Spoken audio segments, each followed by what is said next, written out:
Hi, it's James from Intelligent Facility Solutions. Has your hand dryer stopped working after giving years of service? Well, we're going to give you some top tips on how you can get that hand dryer back functioning quickly and as cheaply as possible if you do need parts. If you do need any advice, please do not hesitate to get in touch. Our contact details will be at the end of the video. Luckily, there's not too many things that can go wrong with the hand dryer, so it doesn't take much checking to find out to see what's gone wrong. Please follow these tips before you consider a new hand dryer, so we can help you with minimal fuss and minimum effort. Now, the first thing you always need to do is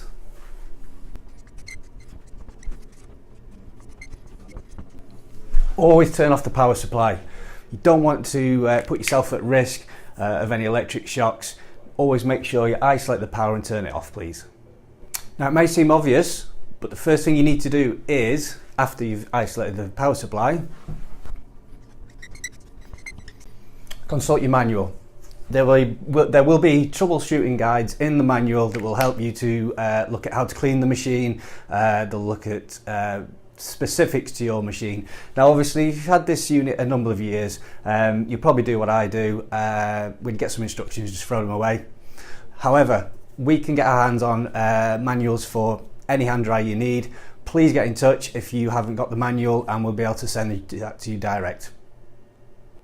The next thing to check is this.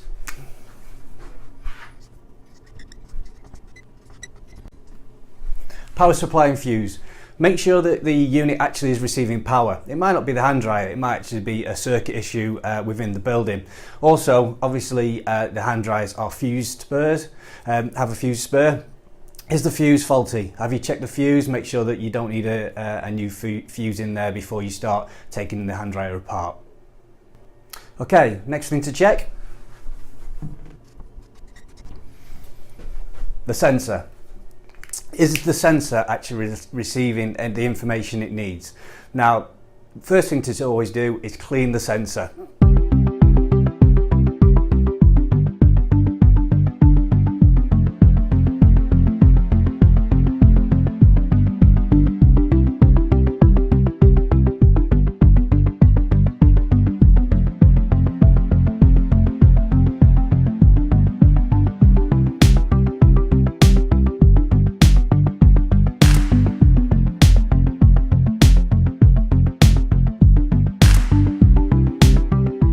The next thing to check is, does the sensor actually need adjusting?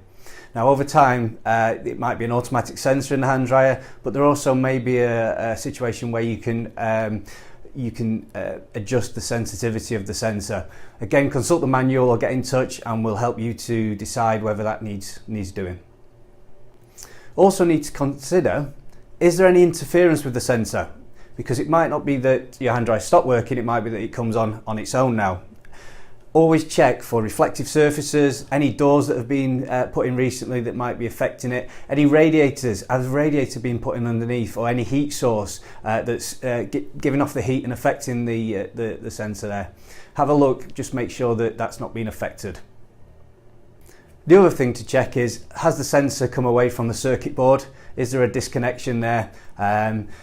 If that's happened, you might just be able to reconnect and that'll help to get the machine working again. If that's not sort of the issue, maybe you do need to replace the sensor. If you want to get in touch, we can help to source the part and help you to fix that. Okay, you may have a situation where there is some air coming out, but it's not very powerful, or the motor's getting hot, or something's not quite right. You may have a blockage. So the next thing to check is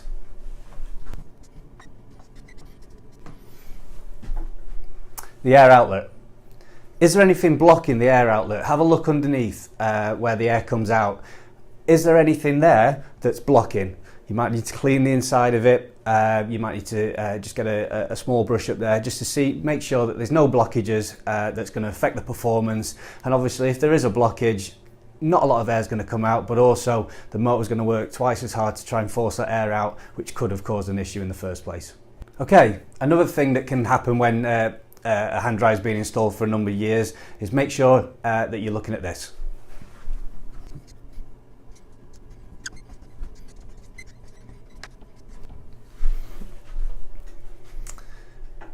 Is the inside cleared of any dust and dirt? we have a number of hand dryers come back and we look inside, and obviously over time the build-up of grime, dust, dirt inside the machine, if that gets onto any of the working parts, it stops the machine from working properly. Once we've given it a clean, the hand dryer does function again and we send the hand dryer back.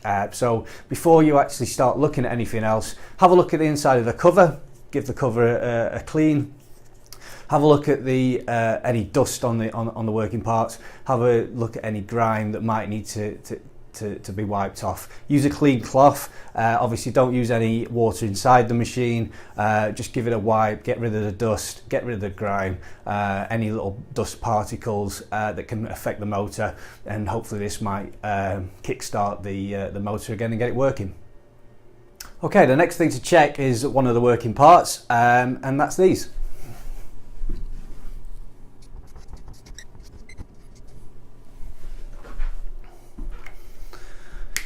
The carbon brushes. Now, your hand dryer might have carbon brushes, so you need to establish that first. If it's got a digital motor, the last bit that we just said about cleaning the inside of the hand dryer is quite imperative as well, because a digital motor will be affected more by dust and dirt.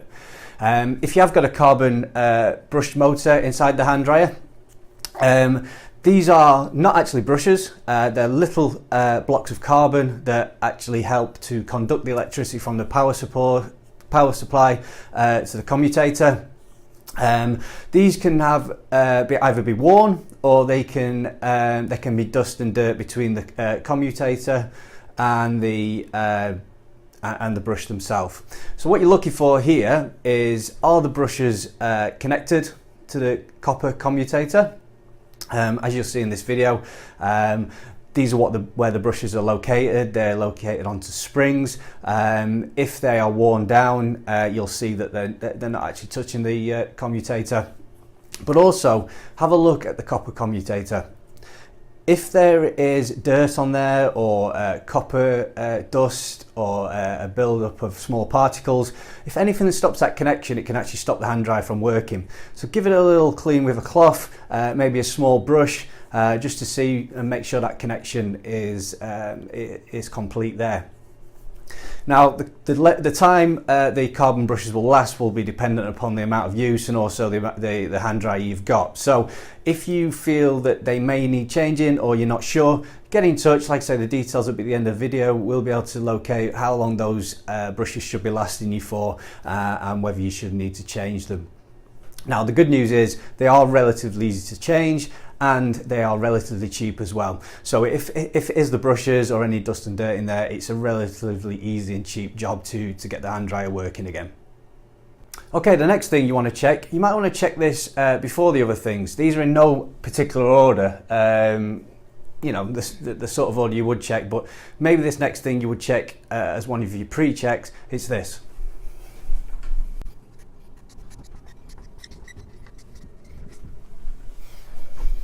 Okay, your hand dryer might have a HEPA filter or a general filter. These are quite common now in modern hand dryers.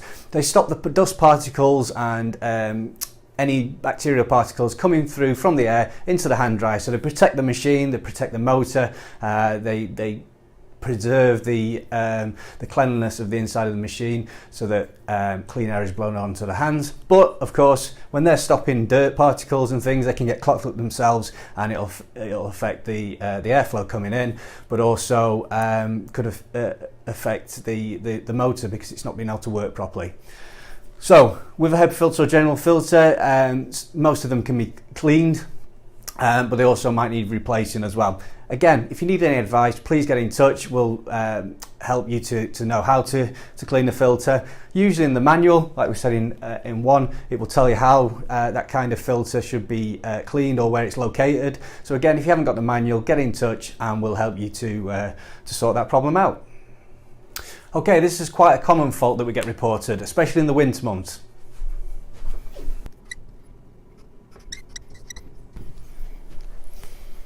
Okay, so it's been the summer months. People aren't really concerned about the hand dryer feeling a little bit cold. Now, in modern day hand dryers, there tends not to be a heater element anymore. There are in some, which I'll explain in a second, but The high power motors generate heat and that is used to warm the hands to make a comfortable dry. However, there are some hand dryers that has a switch either on the circuit board itself or a switch internally inside the machine to switch on the heater element. So what can actually happen is you get people in the winter months come in and saying, oh, that hand dryer is cold, when it actually hasn't had a heater element in the first place. Check whether your hand dryer should have a heater element, and if it has, is it switched on? Now, if it should have a heater element and it's switched on, then obviously it might be time to change the heater element there, but it's just something to be aware of, that modern day hand dryers don't tend to have a heater element, or if they do, they can be switched on and off, and it's the residual heat from the motor that people are feeling in the summer months or when it's warm, and then when it comes to winter they think it's broken, but it's actually either not switched on or you know, it hasn't actually got a heater element for energy efficiency purposes. If you're not sure, again, common theme in this video, please get in touch. We'll source the information out, whether you've got a heater element in there, if you can switch it on and off, and if you do need a heater element replacement, if there is one, we can source the part and help you to get that fixed. Okay, so if you have got a hand dryer fault and it is a part, the most common things that do go wrong are the sensor, the carbon brushes, but also this.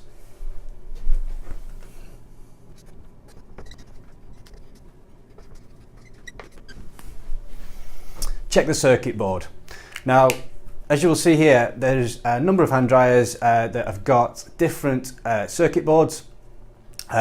This is what they look like, but what you're basically checking for: are there any loose parts? Is there any solder come off? Is the circuit board itself loose?